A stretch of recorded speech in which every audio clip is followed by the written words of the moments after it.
اور زندہ پیغمبر ہے، نماز پڑھ رہے ہیں، جوتے کے نیچے چیز لگی ہے اور جبریل نے آ کر بتایا، تب پیغمبر کریم نے جوتے اتارے، جان بوجھ کے نہیں پہنے تھے، اتارے، صحابہ نے اتار دیے۔ پوچھا کیوں؟ فرمایا تجھے دیکھا تھا، آپ کو دیکھا تھا جوتے اتارتے ہوئے، ہم نے بھی اتار دیے۔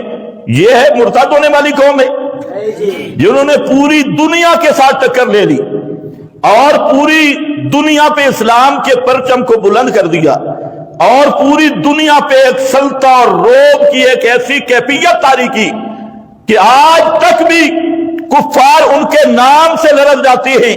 ایسے لوگوں کے بارے میں کہنا کہ ان میں کوئی مرتد ہوئے، تجھے کہنے والا خود تو مرتد ہوگا، پیغمبر کا صحابی کبھی مرتد نہیں ہوتا۔ بے شک یہ ذہن میں رکھ لو، بے شک جہاں تو ہے، یہاں سے نکلو گے پھر شک پڑ جائے گا۔ لوگ روایتیں پیش کرتے ہیں، تاریخیں پیش کرتے ہیں، کون سی روایت ہے جو قرآن پہ حکومت کرے؟ قرآن پر حاکم بننے والی کون سی روایت ہے؟ ذرا وہ روایت نکال کے لے آ۔ قرآن کہتا ہے اولئک هم المؤمنون حقا، المؤمنون حقا، اولئک هم الصادقون، اولئک هم الصدیقون، اولئک هم الراشدون، اولئک علی ھدی من ربہم واولئک هم المفلحون، لہم مغفرۃ ورزق کریم۔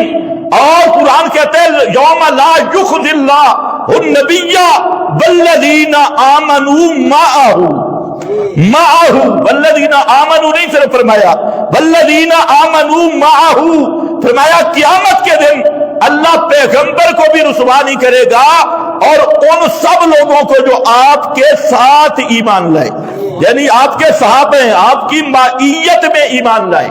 اور یہی معیت یہ صحبت ہے، محمد الرسول اللہ والذین معہ، یہ معیت وہی صحبت والی معیت ہے جو پیغمبر پر ایمان لائے اور میرے نبی کے صحابہ ہیں۔ فرمایا میرا وعدہ ہے جس طرح پیغمبر کے قریب رسوائی نہیں آئے گی، اسی طرح ان کے قریب بھی رسوائی نہیں آ سکتی۔ غور کرو تو بڑا مضمون کھلے گا۔ یوم لا یخزی اللہ النبی، نبی کا ذکر کیوں کیا؟ کیونکہ یہ پیغمبر کے شاگرد ہیں، پیغمبر کے تربیت یافتہ ہیں، پیغمبر کا میدان تزکیہ بھی یہی ہے، پیغمبر کا میدان تعلیم بھی یہی ہے۔ پیغمبر کریم صلی اللہ علیہ وسلم کی تمام صفات جمالیہ کا عکس بھی نبی کے صحابہ ہیں۔ پیغمبر کریم صلی اللہ علیہ وسلم کا آئینہ بھی نبی کے صحابہ ہیں، عکس بھی پیغمبر کے صحابہ ہیں، اور تزکیہ سے مزکہ صحابہ ہیں، تعلیم سے معلم صحابہ ہیں، نبوت کے گواہ صحابہ ہیں، قرآن کا ابتدائی نزول کا محبت اور عینی شہ صحابہ ہیں۔ تو جب صحابہ کی رسوائی ہو تو اس میں نبی کی رسوائی ہے، اس لیے فرمایا یوم لا یخزی اللہ النبی، اللہ قیامت کے دن نبی کو رسوا نہیں کرے گا۔ اور نبی کی رسوائی کیا ہے؟ پیغمبر کے ساتھ اور کسی کے ساتھ حدیث ملا لو، من احبہم فبحبی احبہم ومن ابغضہم فببغضی ابغضہم۔ تان کے کئی طریقے ہوتے ہیں، تان سمجھتے ہو؟ اعتراض کرنے کے، ایک ہے براہ راست اعتراض کرنا، یہ بہت کم لوگ ہوتے ہیں۔ ایک ہوتا ہے بالواسطہ اعتراض کرنا، اگر مجھے کوئی کہے، میرے نعرے بھی لگا کہ میں ان کا بڑا معتقد ہوں، لیکن ان کے جتنے شاگرد ہیں سب نے کمی ہے، یہ تان کس پہ ہوگا؟ عجیب بات ہے، کہتے نہیں مولانا تو بڑے اچھے آدمی ہیں، یہ تو ماشاءاللہ، لیکن جو بھی ان کے پاس پڑھتا ہے وہ نکھٹو ہے، خود بڑے اچھے ہیں۔ تو ایمان سے بتاؤ یہ میری توہین ہے یا طالب علموں کی توہین ہے؟ اور شاگرد کا کمال استاد کا کمال ہے۔ اچھا، عام طور پہ دنیا دار بھی سمجھتی ہیں، آپ نے ایک مدرسہ قائم کیا، سکول بنایا، اس میں معلم رکھا، معلم کو بڑا پروٹوکول دیا، اور سال کے بعد امتحان ہوا، سارے فیل ہو گئے، صرف ایک سال نہیں، 23 سال تک مدرسہ چلتا رہا اور ایک بھی پاس نہیں ہوا۔ آپ مدرسہ آباد رکھیں گے؟ جی، اس مدرسے کا کوئی فائدہ ہے؟ اب مجوسی مذہب کیا کہتا ہے؟ یہ ویسے مجوس کا لفظ میں بول رہا ہوں، یہ پورا مرکب من الجہود والمجوس ہے۔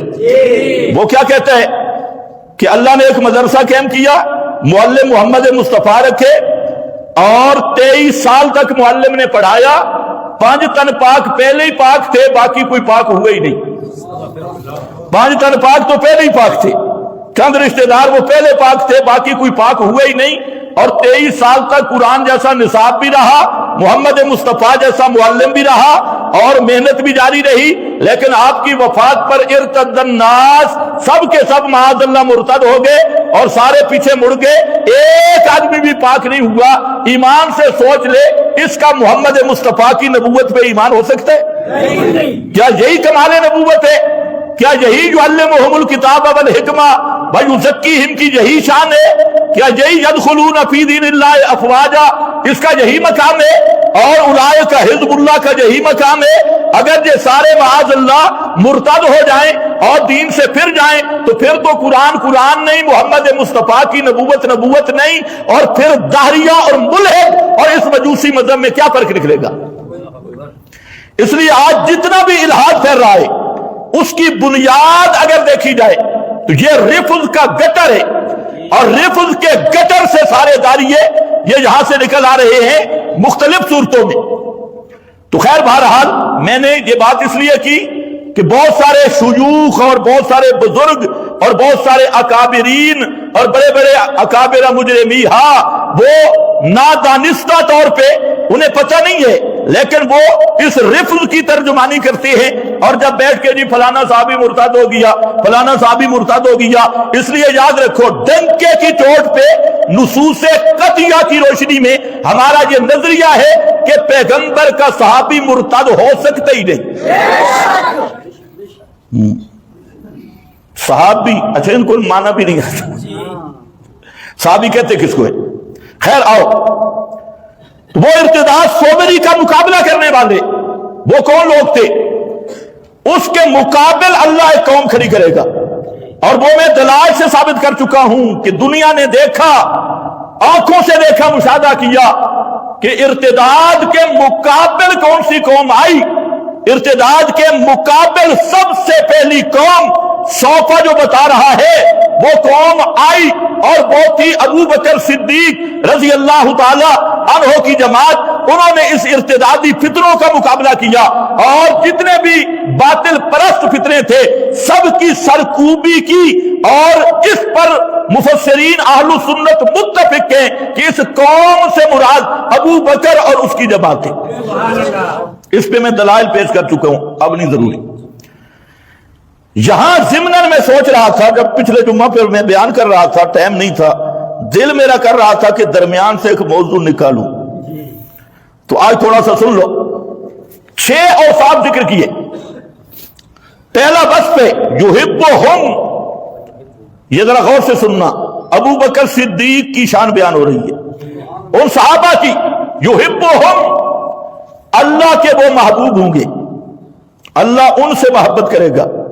یحبونہ، وہ اللہ سے محبت کریں گے، اللہ کے محب بھی ہوں گے، اللہ کے محبوب بھی ہوں گے۔ 2 نمبر 3 فرمایا اس جو محبوبیت ہے وہ اتنی کامل ہوگی کہ وہ متعدی ہو جائے گی۔ ایک ہے محبت اندر رہے، ایک ہے محبت درخت بن کے پھل ہو گئے۔ ان کی محبت ناقص نہیں ہوگی، کامل ترین ہوگی، اس کا ثمر ہوگا، اور اس ثمر پہلا پھل کیا آئے گا؟ اذلۃ علی المؤمنین، اذلۃ علی المؤمنین، ایمان والوں سے کے ساتھ نرم ہوں گے۔ اذلہ، اذلہ نرمی کریں گے، شیر و شکر ہوں گے، نرم ہوں گے، اور ساتھ ذرا خیال کرنا، اعزت علی الکافرین، کافروں کے مقابل متشدد ہوں گے۔ اعزت، آج کل سوشل میڈیا پہ ایک بڑا لفظ چل رہا ہے، متشدد کون؟ متشدد کون؟ اور ان کو بتا دو متشدد، اور بعض لوگ یہ کہہ رہے ہیں کہ ان کو توحید کا ہیضہ ہوا ہے، بخار ہوا ہے۔ میں کہتا ہوں ملا جی، توحید کا بخار ہیضہ نہیں ہوتا، حیضہ ہمیشہ شرک کا ہوتا ہے، توحید ہے ہی نہیں شفا، اور توحید میں شدت مطلوب ہے اور شدت محمود ہے، اور اسی کا نام تسلب ہے۔ توحید میں جتنا پک جائے، رچ جائے اور جتنا مضبوط ہو، یہ اللہ کو محبوب چیز ہے۔ ہاں حیضہ شرک کا ہوتا ہے، بخار بدعت کا ہوتا ہے، اور حیضہ اور بخار دونوں چیزوں کا جو بیرس ہے وہ کتمان حق ہے اور تلبیس الحق بالباطل ہے۔ جو مولوی کتمان حق کرتے ہیں اور تلبیس گڑبڑ کرتے ہیں وہ اسی بیماری اور اسی حیضے کا شکار ہیں، جس کا پورا علاج والی کلینک جہنم ہے، پورا علاج وہاں ہوگا۔ باقی دیکھیں نا کہ توحید بیان کرنا شدت ہے اور یہ متشدد ہو گئے مسئلہ توحید بیان کرتے ہوئے، اور فلاں ہو گئے فلاں، تو یہ یہود و نصارہ کی بولی ہے، یہ اہل اسلام کی بولی نہیں۔ ایک مولوی صاحب کہہ رہا لہجہ بڑا سخت ہے، تو میں نے کہا کہ نرم لہجے والا بیان بھی ہوتا ہے ہدا الہدا انٹرنیشنل سے۔ تو نرم لہجے کو کیا کرنا ہے؟ نرم لہجہ تو اللہ نے زنانیوں کا بنایا ہے، تو یہ مولوی نرم لہجے سے کیا تلاش کرتے ہیں؟ ایک ٹکٹ اور دو شکار۔ تو نرم لہجہ ہے تو پھر الہدا انٹرنیشنل جا، وہاں نرم لہجے بھی ہیں۔ پتہ نہیں تمہیں سمجھ بھی آئی ہے کہ نہیں؟ نرم لہجے، مرد کو زنانی بننے کا شوق چڑھا ہوئے۔